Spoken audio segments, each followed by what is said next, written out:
E parabéns a você que me fez entender que minha paixão não é você. Obrigado por demonstrar. Welcome everyone to this week's episode of Unrooted Men's Volleyball Edition. And my guest for this week's show is none other than sophomore libero on the men's volleyball team here at Menlo College, Pedro Almeida. Pedro, thanks so much for joining me on the show. Thank you for having me. You're very welcome. Let's start by talking a little bit about yourself. Now, last week, Andrew Adachi was on the show, and he said that you are one of the players who really has fallen in love with the Hawaiian culture, and you've kind of become kind of one of them in a sense, like joining their little clique. Have you ever been to Hawaii before? I have never, but I feel like there are so many Hawaiians in here that I've gotten to know like a lot of them, and they're literally the best. They're like so nice, so loving, they're so kind, and I feel like I love like all of them. And they're really so nice. I mean, I know all of their Hawaiian names. I'm learning every time I talk to Pedro on this show. Last time I learned how to speak Portuguese. Yeah. Which I forgot, of course. But it's okay. But you said that I think you said that I was very weird. No, yeah, but it was, no. You did say that, No, though. I did say it, but it was like the first thing that I say like on the court. I say like, they're weird, but then I said it and I felt so bad. But yeah. No offense taken, Pedro. Okay. We all know you didn't mean that. Now you're back here for year number 2 with the Oaks, and year 2 a long ways away from home again. You're from Nova Lima, Brazil. How have you been able to adjust better this year, being so far away from home, than you did last year? What changes have you made to your day-to-day life or something like that? Yeah, I feel like this year's, it's been like way easier because I've gotten used to everything, like everyone, the culture, how to do stuff around here, which is way different from home. And I feel like this year I'm way better prepared because like last year I had like 3 hoodies. Yeah, we talked about that. Yeah, and it was so cold. But now like I feel like since Melo's so small, it's like a big family, and everyone has welcomed me so like I'm so welcomed here, and I feel so at home here right now. Yeah. And yeah, it's been great. And that's the Menlo way for sure. But I think, last year you only had the 3 hoodies. Yeah. This year I think you might need a few extra rain jackets with the amount of rain we've been getting. I don't know if anyone's been truly prepared for that. All right, let's talk a little bit about the team here. I want to go back to the first road trip of the season you guys took a couple of weeks ago. The Oaks began conference play against Hope International that week.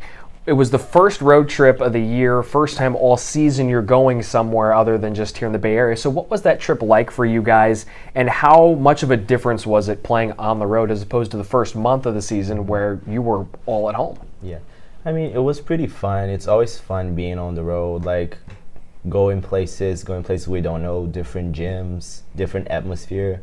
And it was pretty fun. We went to the beach, like before the game, we got there early, we went to the beach, we got to relax. And it's always fun, at least for me.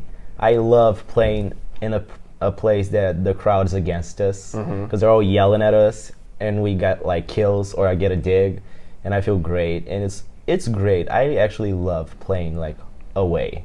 That's interesting. I wouldn't peg you as someone who would really like to be in that kind of role just because you're so nice and you're so friendly. Like, I feel like you wouldn't want to piss somebody off on the other side. You know what I'm saying? Yeah. Like, that's just, that startles me. That's not a good way to put it. But it surprises me that you're kind of that, I love being the bad guy mentality. Actually, I don't like love being the bad guy, but I feel like I get pretty pumped when I'm like on the court, and I'm always like, yeah, and then I get a good dig, and I'm like, yeah, and the crowd's like, boo. You do get fired up. That's absolutely true.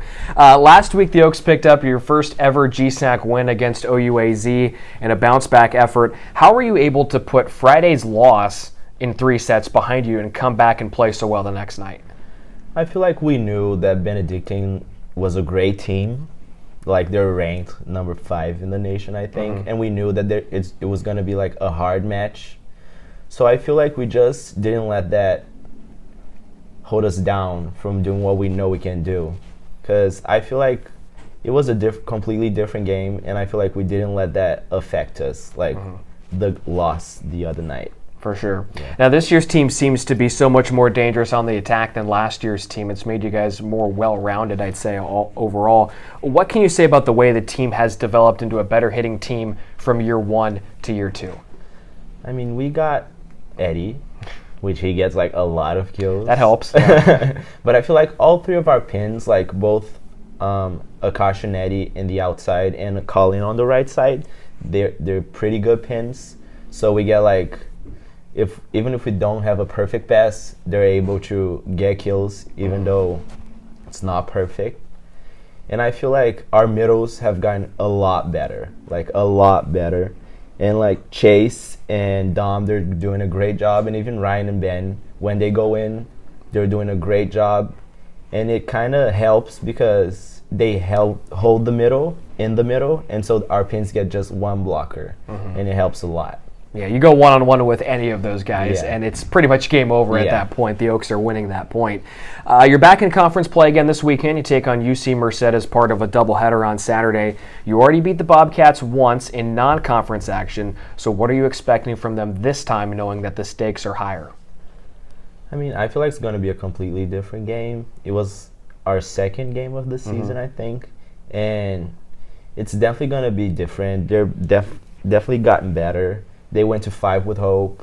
They won against Ottawa too. So I feel like they're going to be better. And we're playing there. So again, it's a different atmosphere. It's a different gym. So, and they're at home. So probably they're going to bring their best. Absolutely. All right, Pedro, let's get into the final segment of the show. It's called Brownie Bites. I'm going to ask you 3 off-the-wall questions. Give me your best answers. Question number 1, which teammate would be the biggest advocate for voting for Pedro in an election? I feel like it will be Clay, because Clay, every time I get a good dig, I always hear like people like, but then I always hear Clay like, yes, Pedro! And he's always like jumping and screaming, and I feel like it would be Clay, because he's always like hyping me up. For sure. And I also find it hard to believe anyone wouldn't want to vote for you if you ran for an election. I mean, he's such a likable guy. Look at the smile. I mean, how could you not vote for somebody like that? Question number 2, which teammate gave out the best Valentines candy? I mean, we had a game on Valentine's Day. True. So no one really gave out candy. True. But Justice gave candy to his girlfriend, and we kind of ate off of it. So I would say Justice. How on earth did he give out Valentine's candy to his girlfriend, but yet it found a way to make it back to you guys? It's because we were in his room, and she offered, and we were like, yeah. You're not going to turn down free candy at that point. No, nobody would. I would have done the exact same thing. And then question number 3, which teammate would be the best at Mario Kart? It would be Jared. Jared, he's great at video games, and he's always playing, so I feel like he would be great at it. Have you played Mario Kart before? Yeah. I'm not great. Let's just say that. Why not? I don't know. I'm not good at video games at all. Not necessarily your thing. You getting tripped up on the banana peels too much, perhaps? Yes. So you're an easy... And I get pissed. Like, someone like will do something to me, and I get pissed, and I'm like, and I lose. So you're an easy target. Yes. I get you. Yes. I get you. Well, don't worry, Pedro. I won't make you play any Mario Kart. I won't throw any banana peels at you. Thank you. Thank you for being on the show. I appreciate it. You're welcome, folks. The men's volleyball team, they do have a home match this week. They play Friday night inside Haynes Prim Pavilion at 7 o'clock against the University of St. Catherine. That game will be streamed live on the Menlo College Sports Network if you can't make it out. Then on Saturday, the Oaks will head up to UC Merced to take on the Bobcats and the University of St. Catherine. Again, Saturday, doubleheader action for the Oaks. We invite you to tune into the next episode of Unrooted Men's Volleyball Edition when Pedro Almeida will select the next interviewee by me, Brian Brownfield, right here on the show. Until then, we'll see you next time. Take care, everyone.